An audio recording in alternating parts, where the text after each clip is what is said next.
नमस्कार, जय हिंद साथियों। कैसे हैं आप सभी लोग? आशा करते हैं बहुत अच्छे होंगे। चलिए सेशन को स्टार्ट करते हैं। यदि पिछले सेशन की बात करी जाए तो साथियों हम लोग आधुनिक राजनीतिक सिद्धांत या फिर व्यवहारवादी राजनीतिक सिद्धांत पर चर्चा कर रहे थे। और आधुनिक राजनीतिक सिद्धांत के बारे में मैंने आपको बहुत सारी बातें बताई हैं। तो मैंने जैसा आपको बताया होगा कि आधुनिक राजनीतिक सिद्धांत का जो दृष्टिकोण है वो कैसा है, वैज्ञानिक है। वहीं परंपरागत राजनीतिक सिद्धांत का दृष्टिकोण कैसा है, वो दार्शनिक है।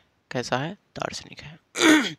आधुनिक राजनीतिक सिद्धांत जो है वह संस्थाओं के अध्ययन पर बल नहीं देता, बल्कि मनुष्य के राजनीतिक व्यवहार पर बल देता है। मनुष्य के राजनीतिक व्यवहार पर बल देता है। कौन? आधुनिक राजनीतिक सिद्धांत। यह कैसा है? यह स्वायत्त है। आधुनिक राजनीतिक सिद्धांत क्या है? स्वायत्त है, क्योंकि यह अपनी अध्ययन सामग्री किसी से प्राप्त नहीं करता। वहीं परंपरागत राजनीतिक सिद्धांत स्वायत्त नहीं है, क्योंकि वह अपनी अध्ययन सामग्री इतिहास, कानून, दर्शन, इन सब से प्राप्त करता है। वही मैंने आपको बताया था कि ये जो आधुनिक राजनीतिक सिद्धांत है इसमें वैज्ञानिक पद्धति और वैज्ञानिक उपागम पर बल दिया, और यह अनुभव मूलक पद्धति और आगमन पद्धति पर आधारित है। आधुनिक राजनीतिक सिद्धांत द्वितीय विश्व युद्ध के बाद अस्तित्व में आया। कब आया? द्वितीय विश्व युद्ध के बाद अस्तित्व में आया। वही साथियों मैंने आपको बताया था कि ये जो आधुनिक राजनीतिक सिद्धांत है इसके उदय में ग्राहम बालेस की पुस्तक ह्यूमन नेचर इन पॉलिटिक्स और ऑर्थर बेंटले की पुस्तक प्रोसेस ऑफ गवर्नमेंट का महत्वपूर्ण योगदान माना जाता है।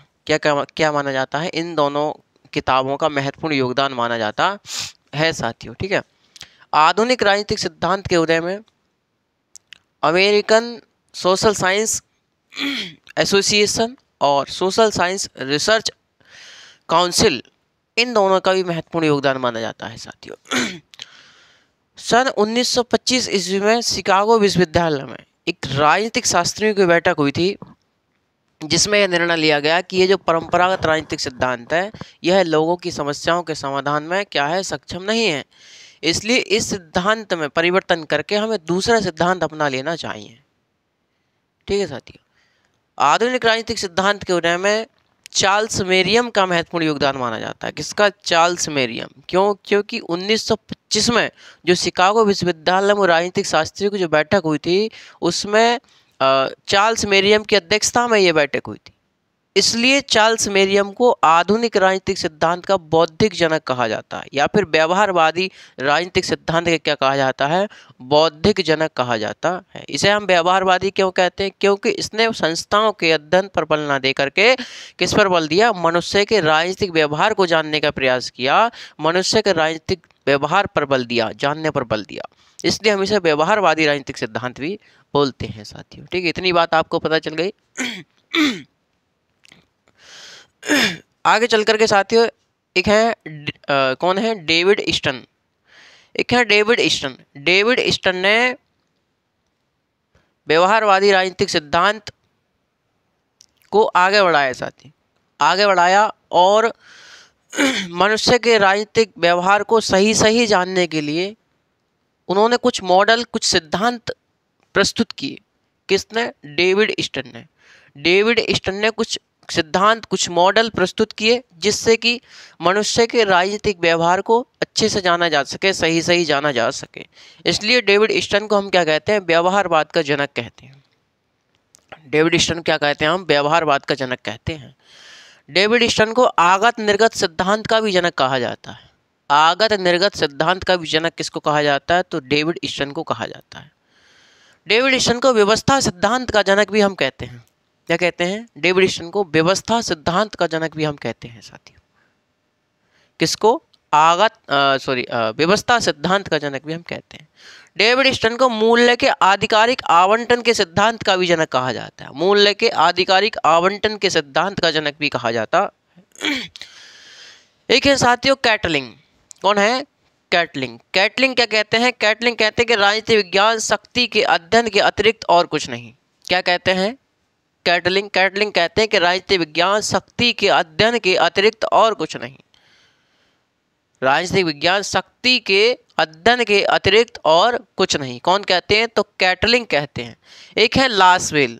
कौन है? Herald Lasswell. ये क्या कहते हैं? ये कहते हैं राजनीतिक विज्ञान का सरोकार शक्ति को संवारने, राजनीतिक विज्ञान का सरोकार शक्ति को संवारने, मिल बांटकर उसका प्रयोग करने से है। राजनीतिक विज्ञान का सरोकार शक्ति को संवारने और उसका मिल बांटकर उसका प्रयोग करने से है। कौन कहते हैं? तो हेराल्ड लासवेल कहते हैं साथियों। हेराल्ड लासवेल कहते हैं। हेराल्ड लासवेल की एक पुस्तक है what why and how. What why and how.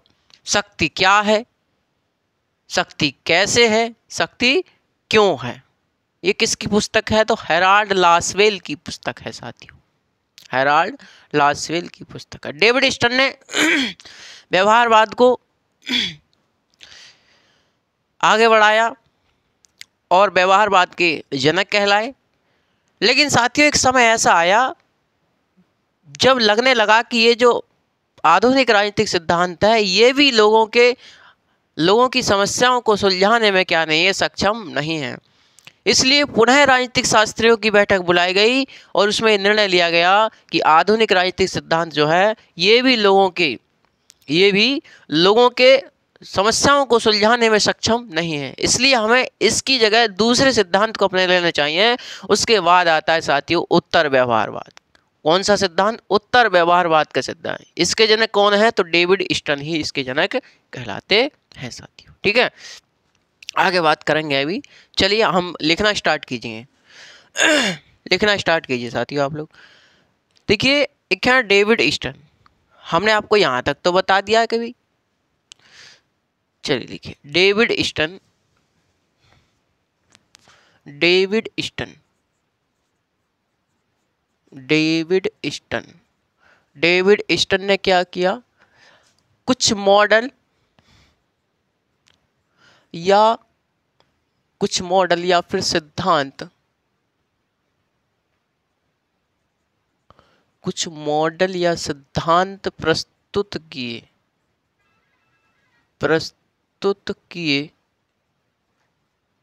क्यों प्रस्तुत किए? जिससे मनुष्य की राजनीतिक व्यवहार को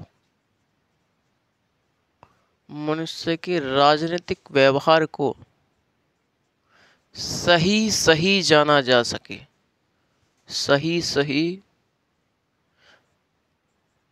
जाना जा सके।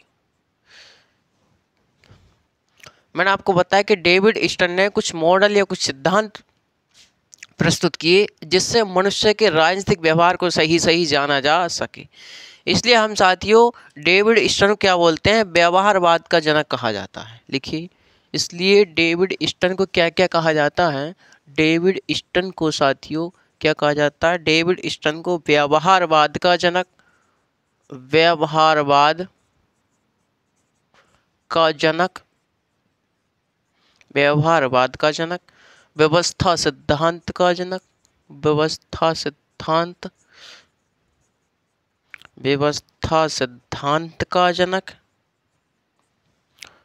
आगत निर्गत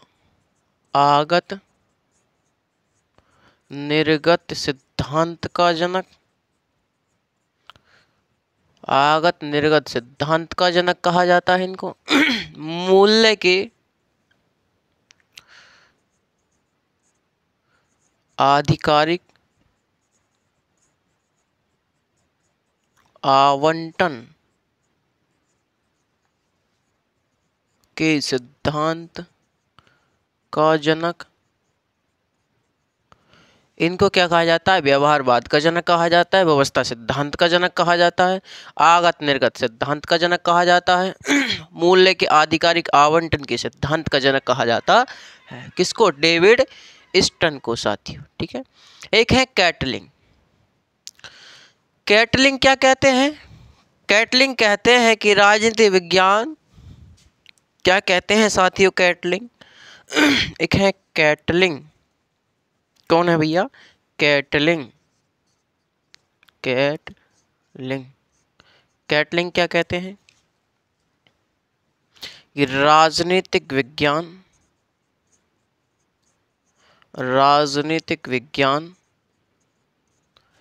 शक्ति के अध्ययन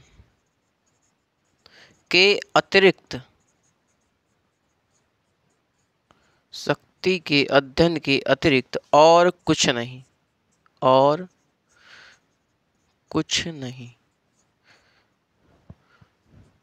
कौन कहते हैं? तो कैटलिंग कहते हैं। कैटलिंग ने क्या कहा? कैटलिंग ने कहा कि राजनीतिक विज्ञान शक्ति के अध्ययन के अतिरिक्त और कुछ नहीं। एक है Herald Lasswell. Herald Lasswell Herald Lasswell Herald Lasswell क्या कहते हैं?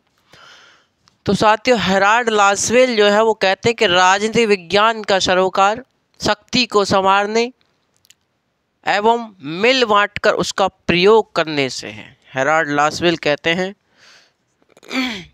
कि राजनीतिक विज्ञान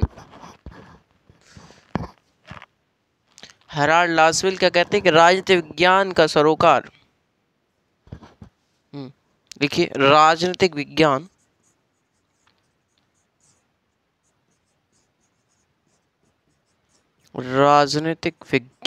का सरोकार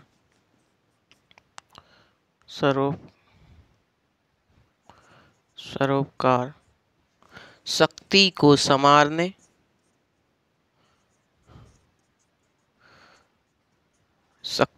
संवारने एवं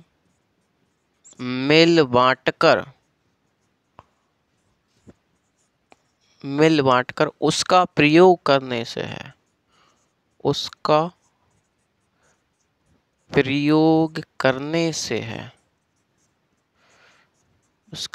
करने से है। कौन कहते हैं? तो हेराल्ड लासवेल कहते हैं कि राजनीतिक विज्ञान का सरोकार शक्ति को संवारने एवं मिल बांटकर उसका प्रयोग करने से है। हेराल्ड लासवेल की एक पुस्तक है साथियों, व्हाट, वाई एंड हाउ। कौन सी पुस्तक है हेराल्ड लासवेल की? इनकी जो बुक है, कौन सी बुक है? What, why and how. इसको क्या कहते हैं हिंदी में? शक्ति क्या है? शक्ति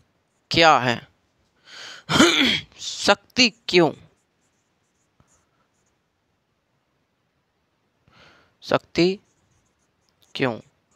और शक्ति कैसे? ये किसकी पुस्तक है? शक्ति क्या है, शक्ति क्यों है, शक्ति कैसे है? ये किसकी पुस्तक है? तो ये हेराल्ड लासवेल की पुस्तक है।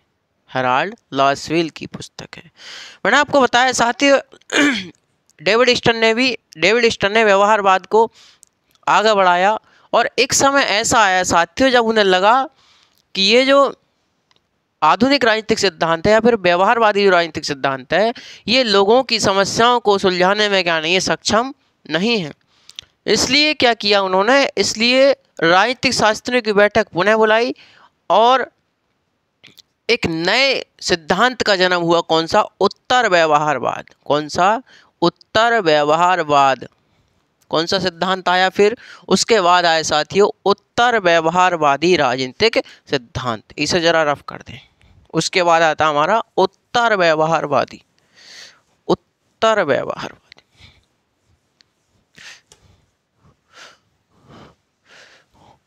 उसके बाद आता है हमारा उत्तर व्यवहारवादी।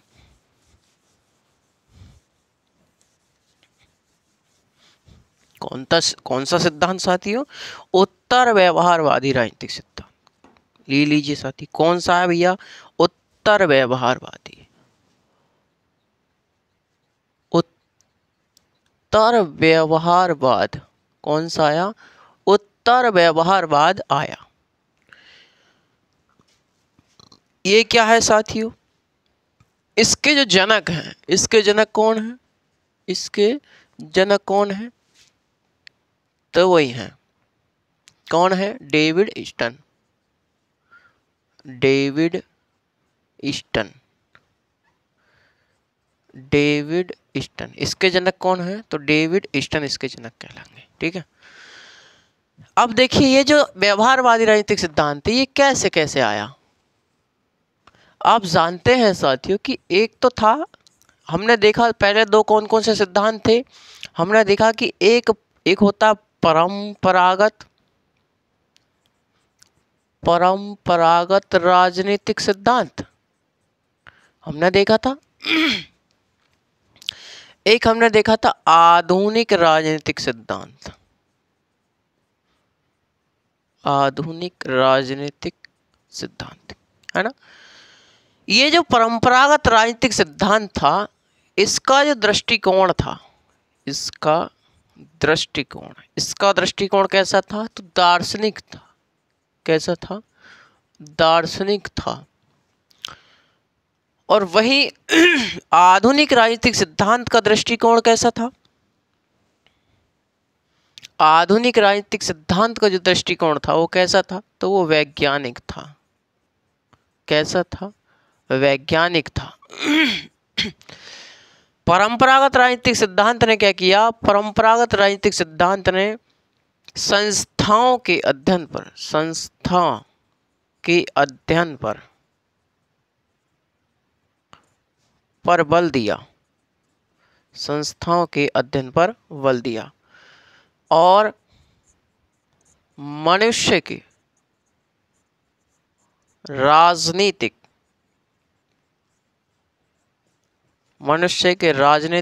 व्यवहार की उपेक्षा की। वहीं आधुनिक राजनीतिक सिद्धांत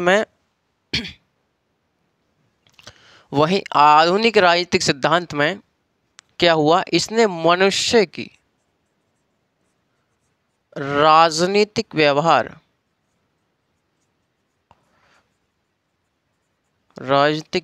पर बल दिया।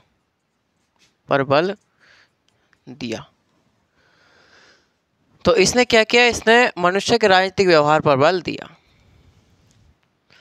लेकिन साथ ही यदि हम थोड़ा सा उत्तर व्यवहारवाद की बात कर लें तो ये जो उत्तर व्यवहारवाद है, ये व्यवहारवाद की ना तो क्रिया है और ना ही प्रतिक्रिया है, बल्कि व्यवहारवाद में क्या है? एक संशोधन है। व्यवहारवाद है मतलब आधुनिक राजनीतिक सिद्धांत में क्या है? एक संशोधन है। ये उत्तर व्यवहारवाद क्या है भैया? उत्तर व्यवहारवाद क्या है? तो लिखिए, यह व्यवहारवाद की ना तो क्रिया है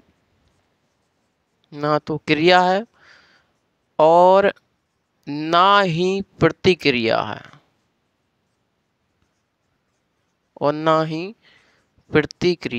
बल्कि व्यवहारवाद में क्या है? संशोधन है। बल्कि व्यवहारवाद में क्या है? संशोधन है। ये जो उत्तर व्यवहारवाद है, मैंने आपको पहले ही बताया है कि परंपरागत राजनीतिक सिद्धांत का दृष्टिकोण कैसा? दार्शनिक है। आधुनिक राजनीतिक सिद्धांत का दृष्टिकोण वैज्ञानिक है। ये संस्थाओं के अध्ययन पर बल देता है, मनुष्य के राजनीतिक व्यवहार को जानने का प्रयास नहीं करता, बल्कि ये मनुष्य के राजनीतिक व्यवहार पर बल देता है। ये जो उत्तर व्यवहारवाद है साथियों, इसका जो दृष्टिकोण है, उत्तर व्यवहारवाद का दृष्टिकोण कैसा है? इसका दृष्टिकोण कैसा है साथियों? तो इसका दृष्टिकोण कैसा है? दार्शनिक, यानी कि इसके दृष्टिकोण में दर्शन प्लस विज्ञान का समन्वय है। तो इस मतलब कुल मिला के यह है कि दोनों का मिश्रण है। ये दोनों का मिश्रण है। दर्शन प्लस विज्ञान का क्या है? ये समन्वय है। इसमें परंपरागत राजनीतिक सिद्धांत के भी गुण हैं और आधुनिक राजनीतिक सिद्धांत के भी गुण हैं। और ये क्या है, ये व्यवहारवाद में एक संशोधन है, ना तो व्यवहारवाद की क्रिया है ना ही व्यवहारवाद की प्रतिक्रिया है। इसने क्या किया साथियों, इसने संस्था के साथ साथ, इसने क्या किया, इसने संस्था के साथ साथ, संस्था के साथ साथ मनुष्य के राजनीतिक व्यवहार को जाना, को जाना। तो इसने संस्था के साथ साथ मनुष्य के राजनीतिक व्यवहार को जाना। किसने, आधुनिक उत्तर व्यवहारवाद, किसने, उत्तर व्यवहारवादी राजनीतिक सिद्धांत ने। इतनी बात आपको समझ में आ गई साथियों, अरे आ गई इतनी बात समझ में। चलिए, उत्तर व्यवहारवाद जो है साथियों, उत्तर व्यवहारवाद अंतर विषयक उपागम पर आधारित है। कौन से उपागम पर, उत्तर व्यवहारवाद कौन से उपागम पर, तो अंतर विषयक उपागम, अंतर विषयक उपागम पर आधारित है। कौन से उपागम पर, तो अंतर विषयक उपागम पर आधारित है। कौन, उत्तर व्यवहारवाद। अंतर विषयक उपागम क्या होता है, तो अंतर विषयक उपागम क्या होता है साथियों, कि अंतर विषय उपागम का मतलब है कि किसी एक विषय का अध्ययन करते समय, किसी एक विषय का अध्ययन करते समय हमें उसी विषय तक सीमित नहीं रहना चाहिए, बल्कि हमें सामाजिक विज्ञान के अन्य विषयों की सहायता से, सामाजिक विज्ञान के अन्य विषयों की सहायता से अपने विषय को मजबूत करना चाहिए, अपने विषय को मजबूत करना चाहिए। चलिए साथियों लिखिए, अंतर विषयक उपागम क्या होता है, कि किसी एक विषय का अध्ययन करते समय, लिखिए, किसी एक विषय का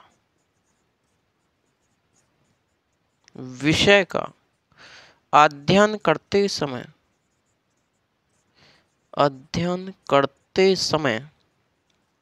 हमें उसी विषय तक सीमित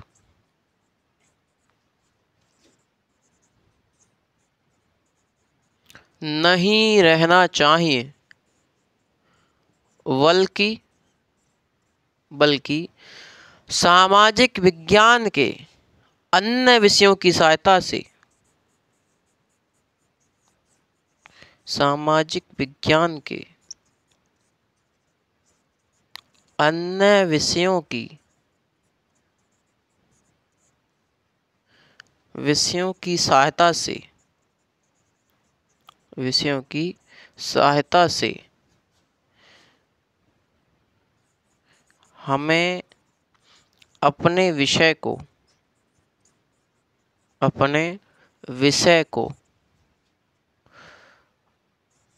और मजबूत बनाना चाहिए।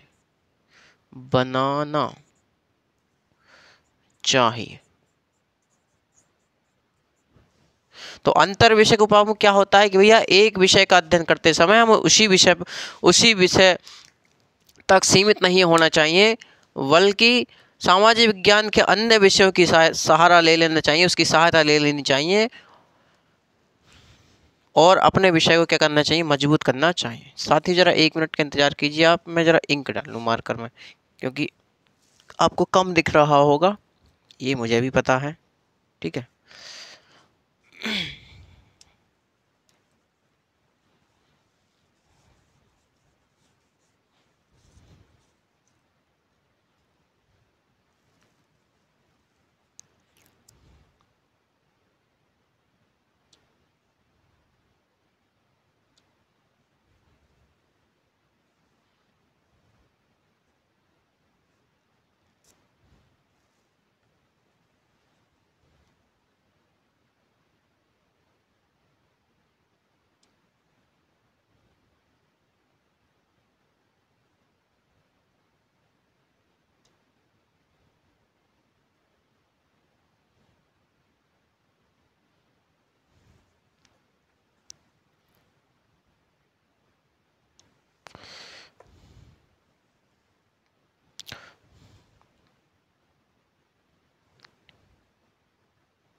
जी साथियों, तो हमने बताया कि अंतर विषय उपागम क्या होता है कि किसी एक विषय का अध्ययन करते समय हमें उसी विषय तक सीमित नहीं रहना चाहिए, बल्कि सामाजिक विज्ञान के अन्य विषयों की सहायता से हमें अपने विषय को मजबूती प्रदान करनी चाहिए। एक है साथियों फ्रीमैन, एक कौन है विचारक, एक है फ्रीमैन। फ्रीमैन कहते हैं कि इतिहास अतीत की राजनीति है। इतिहास क्या है? इतिहास अतीत की राजनीति है और राजनीति अतीत का इतिहास। ये लीजिए, फ्रीमैन कहते हैं कि इतिहास अतीत की राजनीति है और राजनीति अतीत का इतिहास है। इतिहास अतीत की राजनीति है और राजनीति अतीत का इतिहास। एक कौन है साथी, यहाँ पर लिख लीजिए आप, एक है फ्रीमैन। कौन है? फ्रीमैन। तो फ्रीमैन का क्या कथन है? फ्रीमैन का कथन है कि इतिहास अतीत की राजनीति है, इतिहास अतीत की राजनीति है और राजनीति अतीत का इतिहास। अतीत का इतिहास।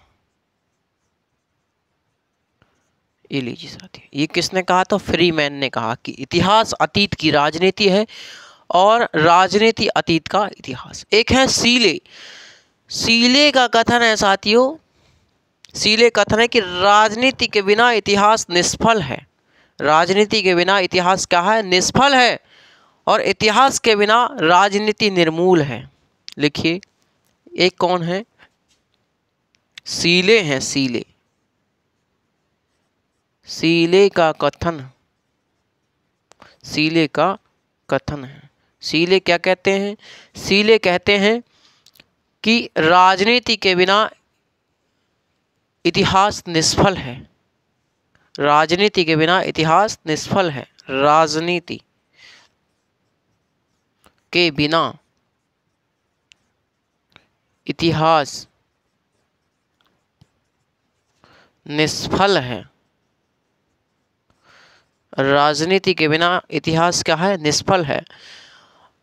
और इतिहास राजनीति के बिना इतिहास निष्फल है और इतिहास के बिना राजनीति निर्मूल है।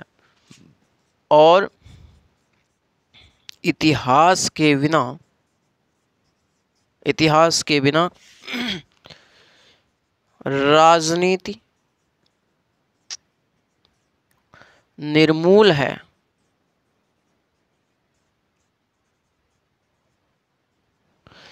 किसने कहा? तो सीले ने कहा। सीले का कथन है कि राजनीति के बिना इतिहास निष्फल है और इतिहास के बिना राजनीति क्या है? निर्मूल है। राजनीति के बिना इतिहास निष्फल है और इतिहास के बिना राजनीति क्या है? निर्मूल है। एक और कथन है सीले का। सीले कहते हैं कि इतिहास के उदार प्रभाव के बिना राजनीति बर्बर है। राजनीति बर्बर है। और राजनीति के साथ अपना संबंध भुला देने पर इतिहास साहित्य मात्र रह जाता है। और राजनीति के साथ संबंध भुला देने पर इतिहास कैसा रह जाता है? संबंध मात्र रह जाता है। लिखिए, इतिहास के उदार प्रभाव के बिना, आप ये कहाँ पर लिखेंगे? यहाँ पर लिखिए, सीले का कथन। सीले का कथन है। क्या कथन है सीले का? सीले कहते हैं कि इतिहास के उदार प्रभाव के बिना, इतिहास के उदार प्रभाव के बिना, इतिहास के उदार प्रभाव के बिना राजनीति क्या है? राजनीति बर्बर है। राजनीति बर्बर है। राजनीति बर्बर है। और राजनीति के साथ अपना संबंध भुला देने पर, और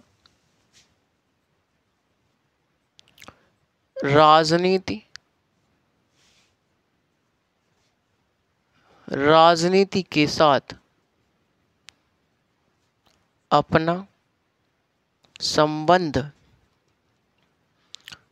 भुला देने पर भुला देने पर इतिहास साहित्य मात्र रह जाएगा। तो किसने कहा? तो सीले ने कहा साथी। सीले क्या कहते हैं? सीले कहते हैं कि इतिहास के उदार प्रभाव के बिना राजनीति कैसी है? बर्बर है। इतिहास के उदार प्रभाव के बिना राजनीति बर्बर है। और राजनीति के साथ अपना संबंध भुला देने पर इतिहास कैसा है? इतिहास साहित्य मात्र रह जाएगा। इतिहास कैसा रह जाएगा? इतिहास साहित्य मात्र रह जाएगा। ये किसका कथन है? ये साथियों सीले का कथन है। ठीक है। इसी के साथ हमारा जो चैप्टर था, कौन सा हमारा पहला चैप्टर था साथियों? कि राजनीतिक सिद्धांत का अर्थ, क्षेत्र, उपागम और पद्धतियाँ। ये चैप्टर हमारा कंप्लीट होता है साथियों। ठीक है। और आगे हम लोग दूसरा चैप्टर डिस्कस करेंगे। कौन सा? राज्य का अर्थ और उसके निर्माणक तत्व। राज्य का अर्थ और उसके निर्माणक तत्व साथियों। ठीक है। चलिए मिलते हैं नेक्स्ट सेशन में। जब तक के लिए विदा चाहता हूँ। धन्यवाद। नमस्कार।